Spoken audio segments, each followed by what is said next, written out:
Peraí, já pensou em realizar sua primeira venda em 24 horas no mercado digital? Olha, eu tenho um desafio para você. Se você não realizar sua primeira venda em 24 horas com o meu treinamento, onde eu mostro o passo a passo, você pode estar pedindo o seu dinheiro de volta. E por apenas de R$19,90 você pode ter esse método passo a passo e aplicar já para você conseguir realizar sua primeira venda em 24 horas. Então toca no botão e vem para a turma porque tem lives todos os dias também. Mas o Brasil hoje, se nós conseguíssemos recuperar a base industrial que foi destruída pela Operação Lava Jato, por exemplo, nós estaríamos dando um passo gigantesco para o processo gigantesco de caráter civilizatório. Porque você vai voltar a gerar emprego industrial, você vai gerar a Petrobras reconstruída, sendo que ela era até 5, 6 anos atrás. Ela vai gerar efeito de cadeamento, vai gerar empregos industriais, você vai gerar emprego para gente com nível superior, você vai gerar emprego industrial para trabalhadores qualificados. Ou seja, se nós conseguirmos recuperar o capitalismo industrial brasileiro, olha o que eu estou defendendo aqui, em Petro. Estou defendendo que o Brasil tenha um capitalismo industrial poderoso. Não estou falando de socialismo ainda não, tá? Nós conseguimos recuperar isso já seria um passo civilizatório muito grande. Mas ele caiu por causa da Lava Jato ou por causa da corrupção que foi feita nesses setores? Olha, se a corrupção fosse um elemento fundamental para derrubar algum setor da economia, não tinha capitalismo. Você vai, eu vou pegar exemplos que eu vou falar que uma das coisas que eu gosto de estudar é economia industrial, tá? Siemens, Alstom, Mitsubishi, ou seja, toda grande empresa do mundo, ela tem, sabe aquela planilha que o Sérgio Moro encontrou da Odebrecht? Não é isso? Do lobby, de comprar isso, comprar aquilo, compra de político. Ah, eu achei que era aquele círculo Lula. Não, aquilo é ridículo, né? Lula. Aquela planilha da Odebrecht, que tá o nome dos políticos, o nome das empresas, o nome aquilo ali tem qualquer empresa grande capitalista do mundo. Uhum. Né? Isso aí não é uma exclusividade. Eu não tô defendendo corrupção, tá? Só uma coisinha aqui só, não defendo corrupção. Mas isso tem todo... Você acha que a concorrência oligopólica no mundo? Porque o mundo funciona assim, são grandes oligopólios protegidos por grandes estados, concorrendo entre si por pedaços do mercado mundial. Você acha que essa concorrência se dá sem corrupção? Você acha, por exemplo, que uma Halliburton, por exemplo, que foi retirada do Brasil por conta da lei de conteúdo nacional instituída por Lula, então ela perdeu o mercado do Brasil, ela ficou contente com esse negócio? Né? Tinha corrupção na Petrobras? Tinha corrupção na Petrobras. Essa corrupção foi capaz de quebrar a empresa? Mas de jeito nenhum. De jeito nenhum. Nunca vi, primeiro, que empresa petrolífera não quebra. Né? E segundo, a Petrobras, se a gente for pegar aqui o que eles estão falando de roubo, eles recuperaram 6 bilhões, né? 6 bilhões é 1% do que foi investido em 10 anos na Petrobras, para tirar óleo lá embaixo, é 1%. E esse 1%, a nível de comparação mundial, para uma grande corporação como a Siemens, não é nada. Eu acho, particularmente, que quem roubou tem que ser preso.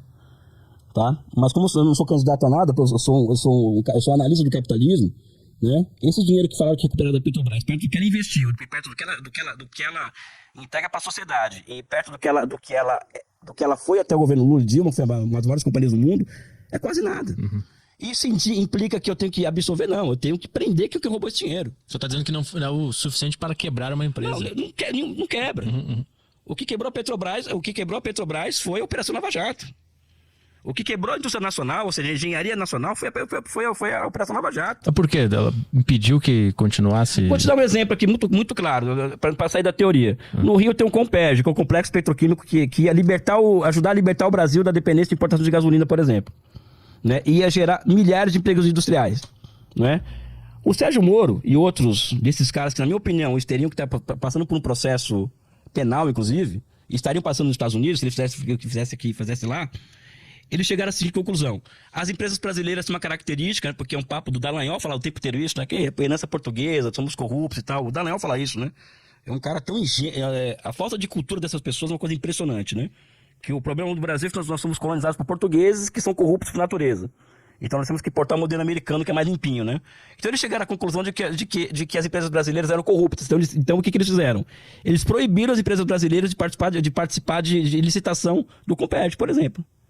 Igual a essa, foram várias licitações que eles proibiram que as empresas brasileiras participassem, só participassem estrangeiras. Fora as multas milionárias e bilionárias que a Petrobras tinha que pagar para acionista americano. Porque eles combinaram isso com o Departamento de Justiça dos Estados Unidos. Que os prejuízos que a Petrobras causou também afetou o contribuinte americano que comprou a ação da Petrobras, então vamos ter que ressarcir aqueles caras em 2 ou 3 bilhões de dólares, uma coisa assim, né?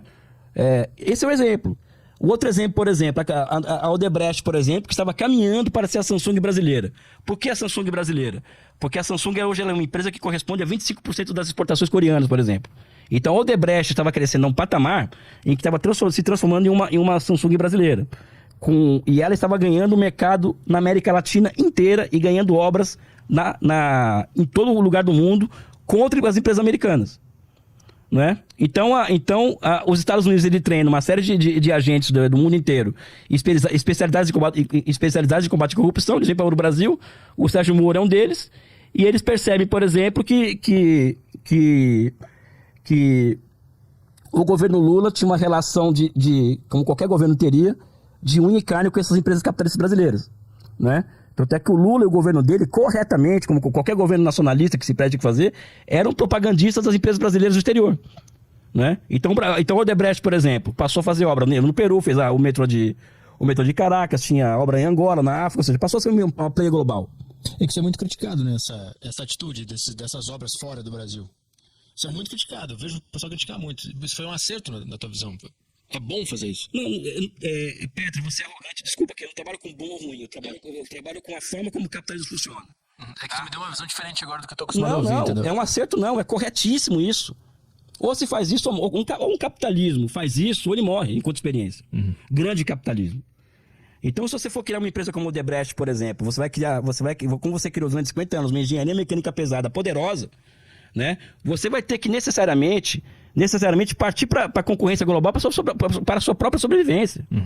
Não é uma questão de ser bom ou feio, é uma questão de sobrevivência essas empresas saindo do seu estado nacional de origem para concorrer fora, porque se elas não fazem isso, alguém vem aqui e ganha delas. Então elas têm que estar o tempo inteiro sendo orientadas ao mercado, ou seja, inovação tecnológica, o tempo inteiro voltadas a isso, né? E isso as leva necessariamente a ir para fora do país.